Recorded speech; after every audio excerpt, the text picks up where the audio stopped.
Değerli izleyicilerim ve takipçilerim, Alevle Mutfak Aşkına kanalıma ve mutfağıma hoş geldiniz. Bugün de sizler için tazeliğini uzun süre koruyan kıyır kıyır nefis bir dereotlu tuzlu kurabiye tarifi hazırladım. Yapımı hem çok basit hem de gerçekten çok lezzetli bir tarif. Tek tek yapmanıza gerek kalmıyor. Sizleri daha fazla bekletmeden hemen tarifime geçiyorum. Hepinize iyi seyirler. Yoğurma kabına ilk olarak oda sıcaklığındaki 150 gram tereyağını alıyorum. Hamurun kolay bir şekilde toparlanıp şeklini alabilmesi için kullandığınız tereyağının oda sıcaklığında olması gerekiyor. Bu arada bir diğer taraftan da fırınımı 180 derece alt üst fanlı ayarı açarak ısıtıyorum. Kurabiyelerimi hazırladıktan sonra hemen sıcak fırına koyarak pişireceğim ve fırının en az bir 10 dakika öncesinde açılıp ısıtılmış olması gerekiyor. Sonrasında içerisine 1 çay bardağı sıvı yağ ekliyorum. Tarifimde kullandığım çay bardağı ölçüsü 125 mililitre. Tarifim için 2 adet yumurta kullanıyorum. Yumurtanın sarısını hamura ekliyorum. Akını üzerine sürmek için kenara alıyorum. Yumurtalarım küçük olduğu için 2 adet kullandım. Şayet yumurtalarınız büyükse 1 adet kullanmanız yeterli olacak. Tüm sıvı malzemeleri yoğurma kabına aldıktan sonra spatula ile güzelce karıştırıyorum.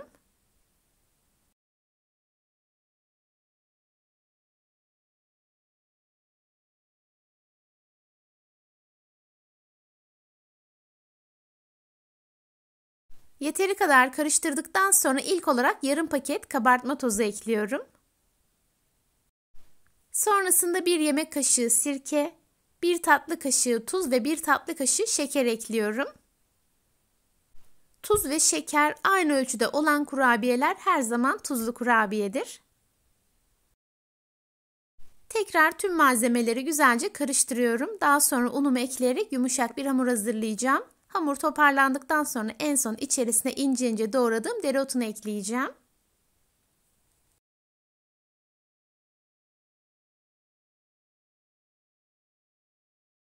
Un miktarı herkeste değişkenlik gösterebilir. Ben tarifim için toplamda 2 su bardağı un kullandım. Yine kullandığım su bardağı ölçüsü 250 mililitre. Unun bir kısmını ekledikten sonra karıştırarak hamurumun kıvam almasını sağlıyorum. Bu arada tarifimde kullandığım tüm malzemeleri videonun altındaki açıklama kısmına ölçüleyle birlikte ekliyor olacağım. Oradan da bakıp faydalanabilirsiniz.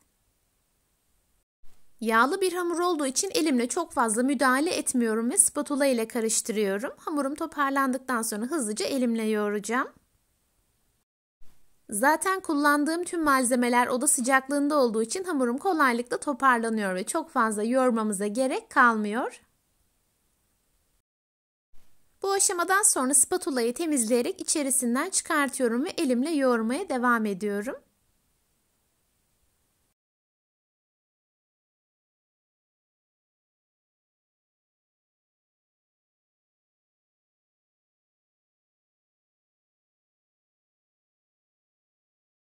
Bu hazırladığım kurabiye hamuru gerçekten çok lezzetli oluyor.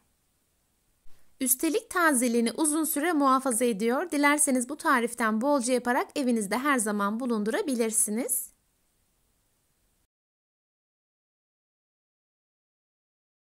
Güzelce karıştırarak hamurumu toparladım. Şimdi içerisine ince ince doğradığım birkaç dal dereotunu ekliyorum. Homojen bir karışım elde edinceye kadar yoğurmaya devam ediyorum.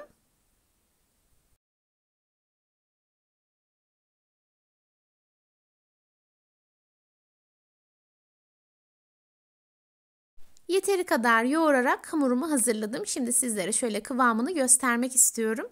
Hazırladığınız hamurun kıvamı çok önemli. Çok yumuşak bir hamur hazırlamanız halinde pişme esnasında yayılır ve şekli bozulur. Çok sert bir hamur hazırlamanız halinde de kurabiyeleriniz sert olacaktır.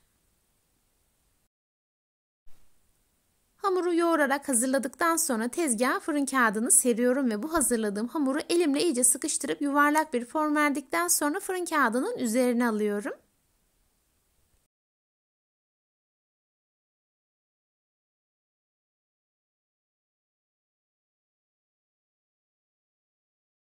Hamuru fırın kağıdının üzerine koyduktan sonra elimle biraz üzerine bastırıyorum. Daha sonra üzerine biraz un serperek merdane ile açarak inceltiyorum.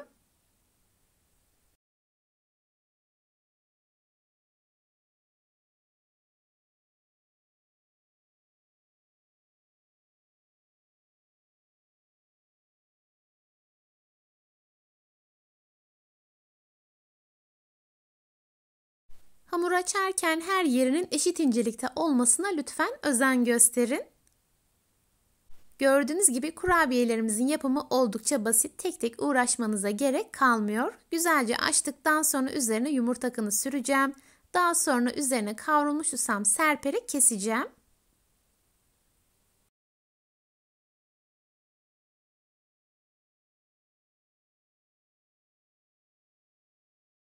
Hamuru yeteri kadar açarak hazırladıktan sonra kenarlarını düzeltiyorum ve eşitliyorum.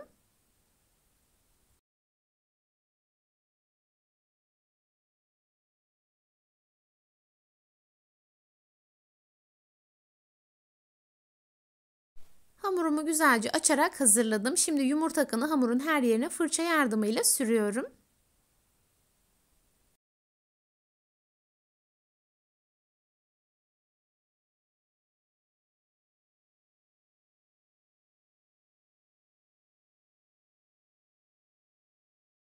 Yumurta akını hamurun her yerine bolca sürdükten sonra şimdi bolca kavrulmuş susam serpiyorum.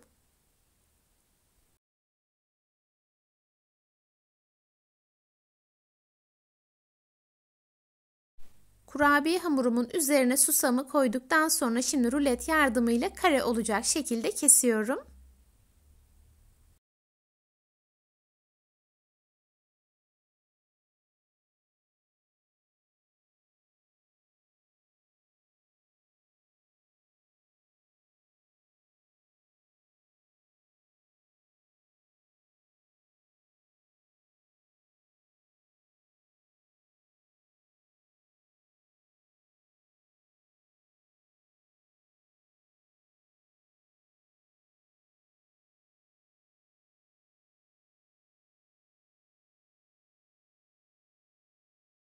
Kurabiye hamurumuzun kesme işlemi artık bitti. Şimdi kestiğim hamurları fırın kağıdı serdiğim tepsiye aralıklı şekilde diziyorum.